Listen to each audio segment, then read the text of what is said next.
Assalamualaikum warahmatullahi wabarakatuh.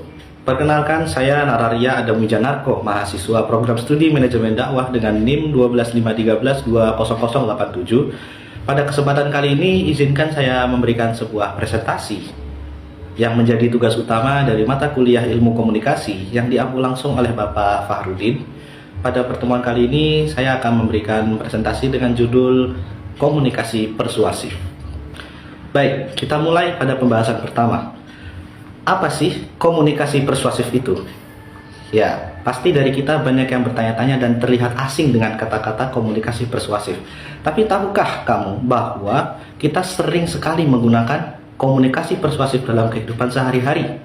Ya, secara makna, komunikasi persuasif adalah salah satu teknik yang digunakan untuk mencapai tujuan dalam berkomunikasi. Secara prinsip, komunikasi itu dibagi menjadi tiga, ya, menjadi tiga. Yang pertama, dengan memberikan informasi. Yang awalnya kita menyampaikan informasi dari orang yang tidak tahu dia menjadi tahu. Hal itu disebut juga dengan komunikasi informatif. Dan yang kedua, dengan memberikan unsur perintah yang menjadi bukti paksaan. Hal ini disebut juga dengan komunikasi imperatif. Dan yang ketiga, komunikasi dengan memberikan unsur ajakan, rayuan, atau bujukan tanpa adanya unsur paksaan. Hal ini disebut juga dengan komunikasi persuasif. Hal ini sesuai dengan apa yang dikemukakan oleh Effendi sebagai komunikator Indonesia. Beliau mengungkapkan bahwa komunikasi itu dibagi menjadi tiga, ditambah satu. Ya. Yang pertama, komunikasi informatif, imperatif, persuasif, dan satu lagi komunikasi hubungan antar manusia. Maksudnya apa sih komunikasi persuasif itu? Baik, saya jelaskan secara singkat. Komunikasi persuasif adalah salah satu teknik komunikasi yang menjadi pembeda antara komunikasi informatif dan juga komunikasi imperatif. Itu artinya, setiap teks-teks yang digunakan dalam komunikasi persuasif itu semua mengandung unsur ajakan, tetapi tidak setegas yang dilakukan dalam komunikasi imperatif. Tetapi juga tidak seperti komunikasi informatif yang tidak ada unsur ajakannya sama sekali. Sehingga posisi komunikasi persuasif bisa dikatakan seperti komunikasi imperatif yang diperhalus kata-katanya, dan juga komunikasi informatif namun yang dipertegas ajakannya. Hal ini bisa kita simpulkan sih bahwa komunikasi persuasif itu adalah penengah antara informatif dan imperatif. Tentu dalam mengetahui makna komunikasi persuasif, kita pasti perlu mencari tahu dulu secara makna dalam Kamus Besar Bahasa Indonesia. Oke, apa saja yang harus kita pelajari terkait komunikasi persuasif dalam KBBI? Berikut sudah saya dapatkan 3 jurnal terkait penjelasan komunikasi persuasif dalam Kamus Besar Bahasa Indonesia. Baik, jurnal yang pertama saya ambil dari jurnal Medium dengan judul Pemanfaatan Teori Komunikasi Persuasif pada Penelitian E-commerce di Era Digital, ya, dikarang oleh Ira Mirawati, Fakultas Ilmu Komunikasi Universitas Pajajaran, volume 9 nomor 1 pada tahun 2021. Baik, dalam jurnal itu disebutkan bahwasannya komunikasi persuasif, ya, itu sebagai perilaku komunikatif dengan tujuan untuk mengubah keyakinan, sikap, perilaku seseorang atau suatu kelompok, ya, atau suatu kelompok lain melalui transmisi beberapa pesan. Nah, dalam komunikasi yang meyakinkan itu diperlukan yang namanya perubahan perilaku, keyakinan, dan sikap yang bisa dibuat lebih stabil. Sehingga kalau kita pikir-pikir, komunikasi persuasif itu bukan atas kehendak komunikator, melainkan karena keinginan dari komunikan itu sendiri.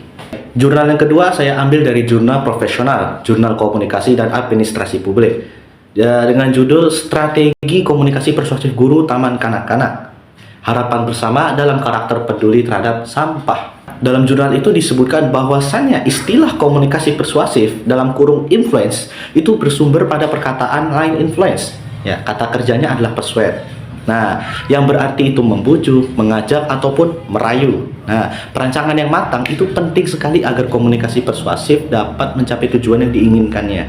Itu sebagaimana perkataan Effendi pada tahun 2009. Baik, jurnal yang ketiga saya ambil dari jurnal Theories of Persuasion karangan Daniel Jack Covey. Tentu kita tidak asing dengan penulis satu ini.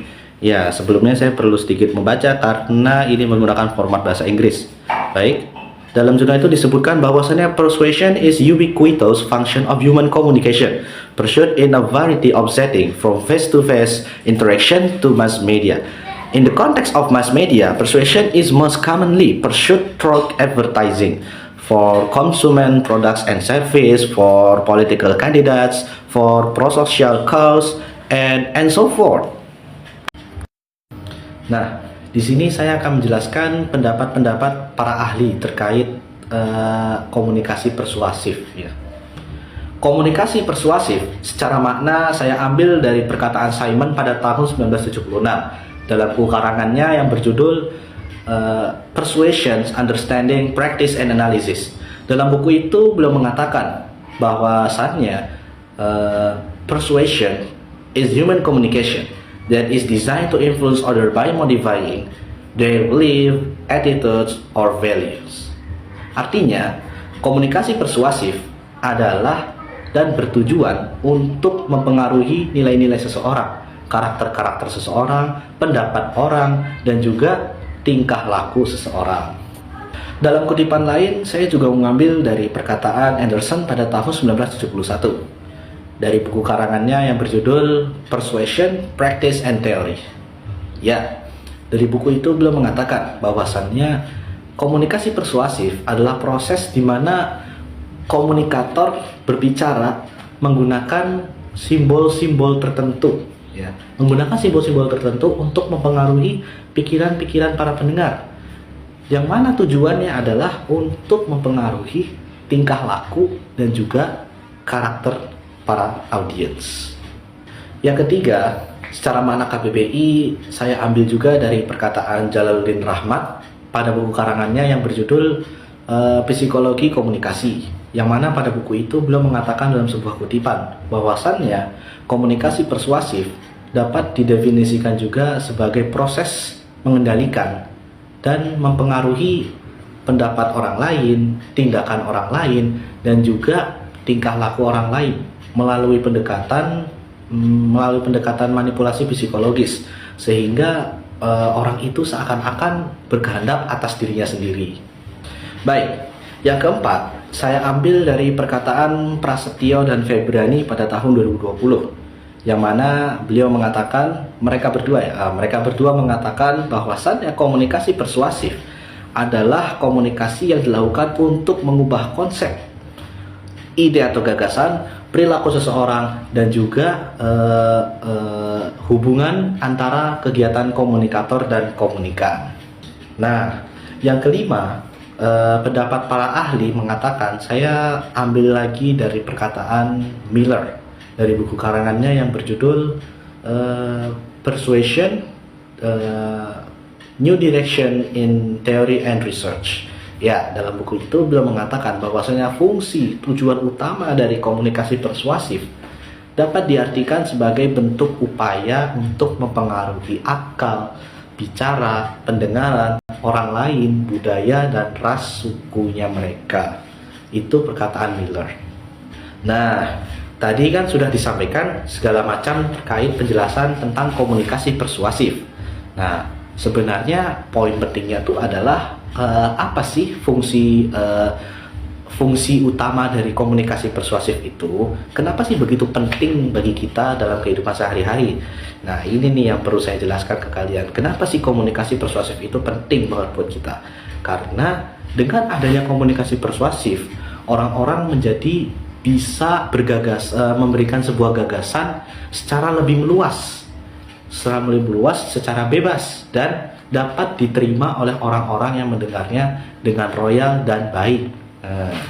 Dari kata-kata itulah orang-orang jadi gampang menerima dengan hati. Kita kan sering melihat orang-orang harus berargumen dulu secara serius, iya, tapi seriusnya itu bisa diterima dengan hati kita masing-masing. Nah, dengan adanya komunikasi persuasif ini, hubungan sosial jadi terjalin dengan baik. Karena apa? Kita memainkannya dengan perasaan, dengan persuasif. Nah, dengan kata persuasif ini, komunikasi bisa menjadi terjalin dengan baik. Nah, kemudian contoh-contohnya apa sih yang sering kita jumpai dalam kehidupan sehari-hari terkait peranan komunikasi persuasif?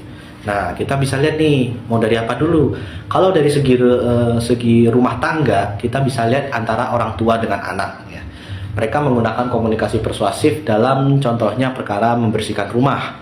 Nah, seorang orang tua bisa memberikan nasihat yang baik dan memotivasi anak agar senantiasa menjaga kebersihan rumahnya dengan gini loh cara menyapu yang benar, seperti ini cara menyapu yang benar. Nah, dengan arahan seperti itu mungkin bisa kita lihat sebagai bentuk dari komunikasi persuasif. Atau yang kedua, kita lihat dari dunia pendidikan. Ya, seorang guru yang meyakinkan siswanya tentang pentingnya membaca dan mengerjakan tugas dengan baik. Nah, itu dia, melalui kata-kata yang membangkitkan semangat para siswa serta memberikan contohnya langsung. Tokoh-tokoh sukses yang rajin belajar dengan menghadirkan para tokoh-tokoh terkemuka ke dalam sekolah itu bisa menjadi penyemangat dan contoh peranan komunikasi persuasif kepada siswa.